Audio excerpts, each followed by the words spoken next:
Welcome to Mana's Seal YouTube channel. The previous video link is on the description box or on the top right card. Volume 12. The Paladin of the Holy Kingdom.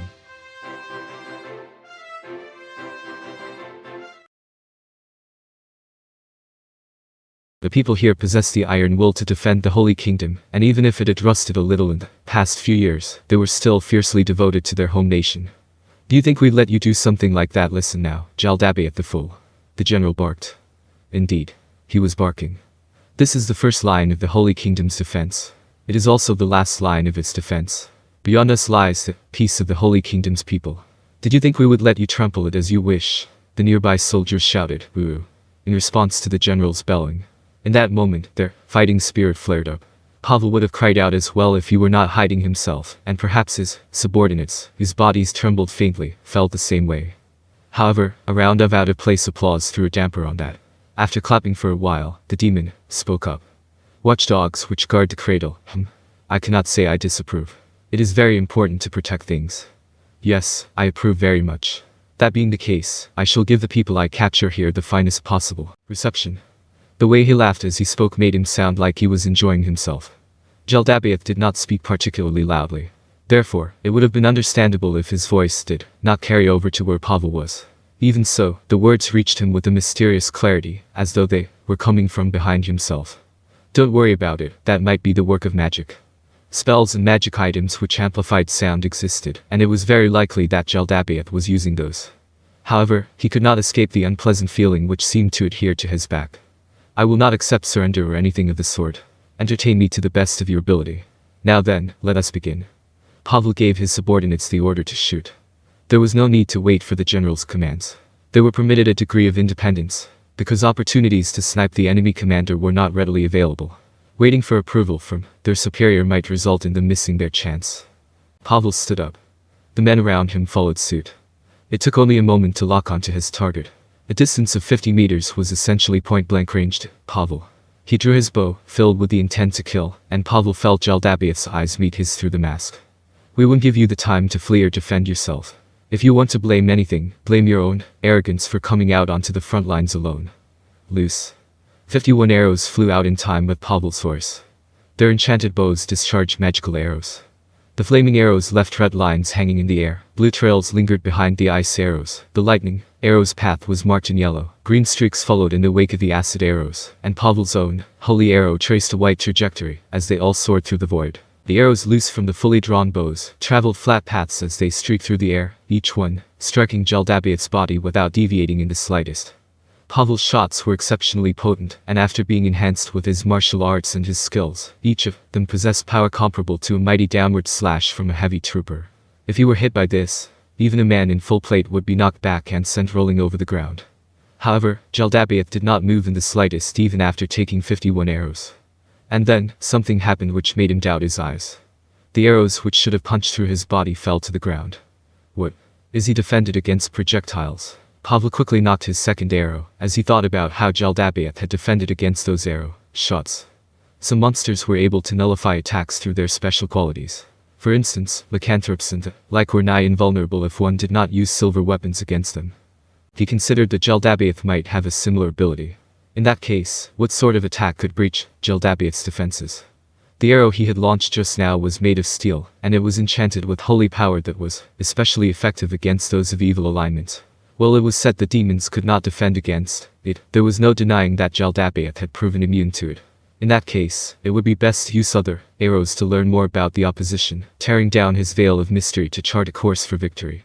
Pavel readied a silver arrow next. It too was imbued with righteous power.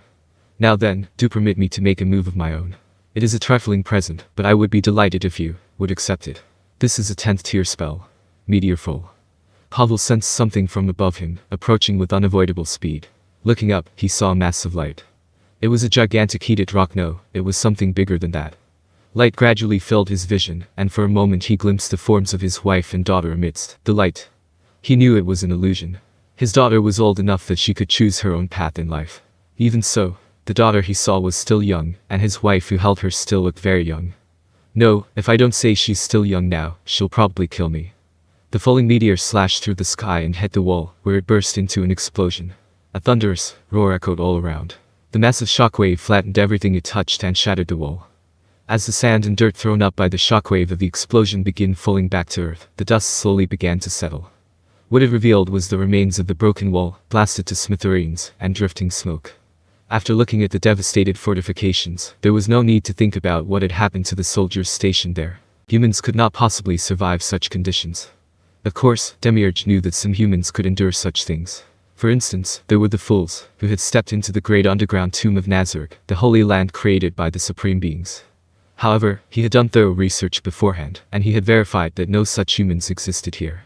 Now then, this ought to be enough for preparations. Demiurge dusted off his suit with his hands. He had not been showered with sand or dirt, but the dust from the blast had reached him, so there was a slight earthy scent clinging to him. No, he would have done so, even if that had not been the case. After all, this was a valuable item from the great being who had made him. Of course, Demiurge had many other clothes besides this set, but that did not mean that he could treat it carelessly because of that.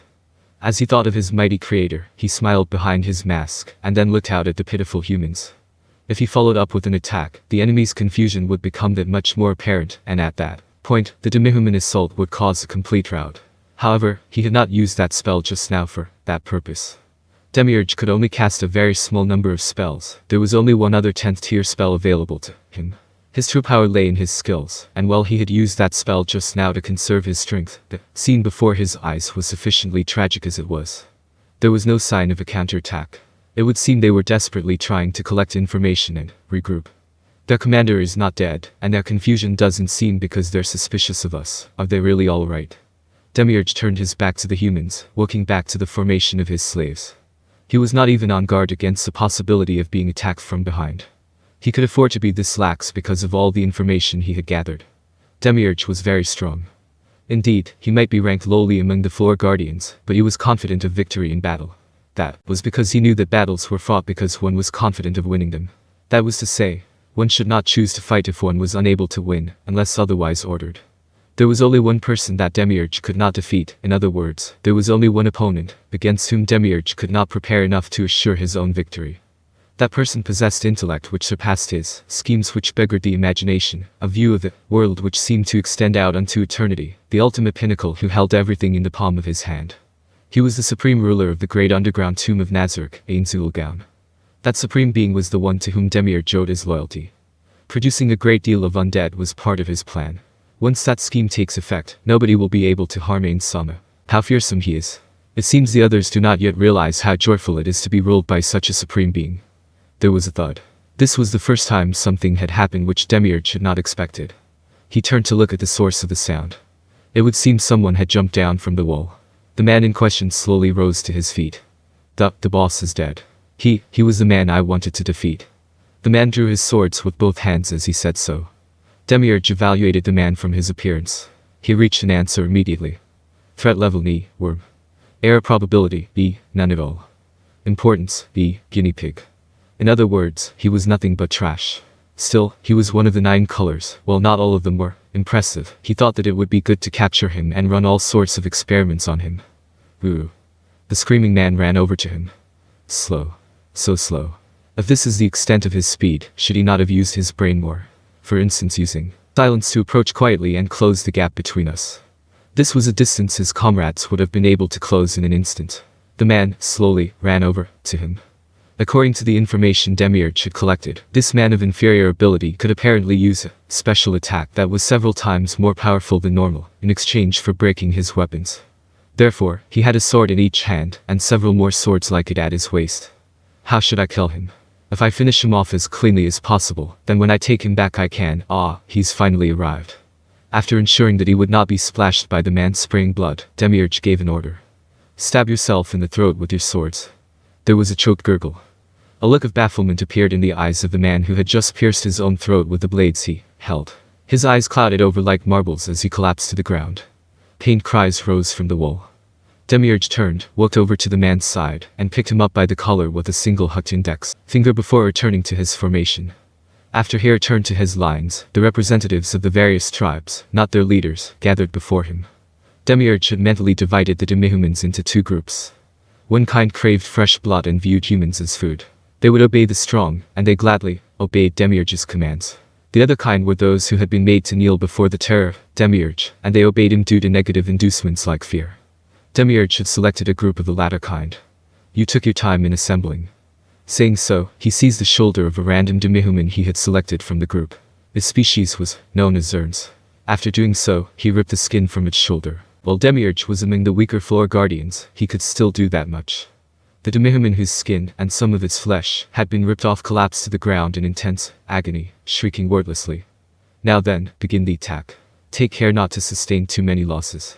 The main course begins after we get past this wall, Demiurge said in a gentle tone.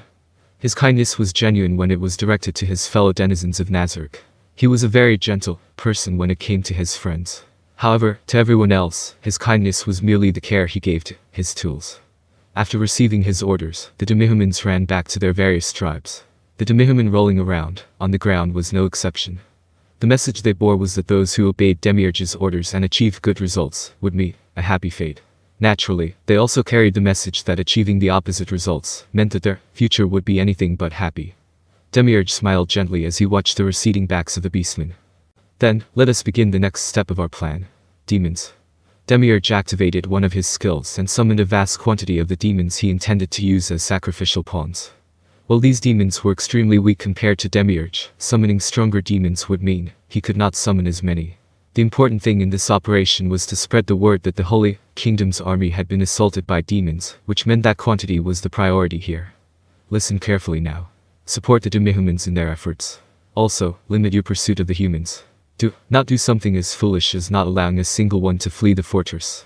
The low-ranked demons nodded and soared into the sky as one. While summoned monsters were supposed to know a portion of what their summoner knew, said information was generally quite vague. It would be best to regard it as the ability to tell friend from foe. Therefore, it was important to give verbal commands to summoned creatures. Now then, it would be good if the ball landed on target. Demiurge's perspicacious mind pondered all manner of situations, and after computing dozens of eventualities, he made the appropriate corrections to achieve his aim. Slight deviations were within his predictions. However, there were times when utter fools would lead to situations developing beyond their expectations. Surely someone with Ain Sama's intellect could even predict the actions of fools. I'm still a long way off. Come to think of it, it would be good if I could share this with Ain Sama. As he thought that, Demiurge's heart raced unbidden. He has spent a great deal of time preparing this stage. If he could not even share it with his supreme master, what would Demiurge do? Ladies and gentlemen of the Holy Kingdom, I have a sincere wish. Please allow Ain Sama to enjoy himself with your suffering forms. Although, how will Ain Sama adjust my plans for a better outcome? Like a student waiting for a respected teacher to dispense instruction, Demiurge smiled as his heart filled with the fires of anticipation and excitement. Oh, to learn from Ain Sama's actions, progress towards a better self, and further deepen my loyalty. How wonderful it is. To Demiurge, who had been born to serve the supreme beings, nothing was more delightful than giving his all for his master. Ah, this is truly marvelous.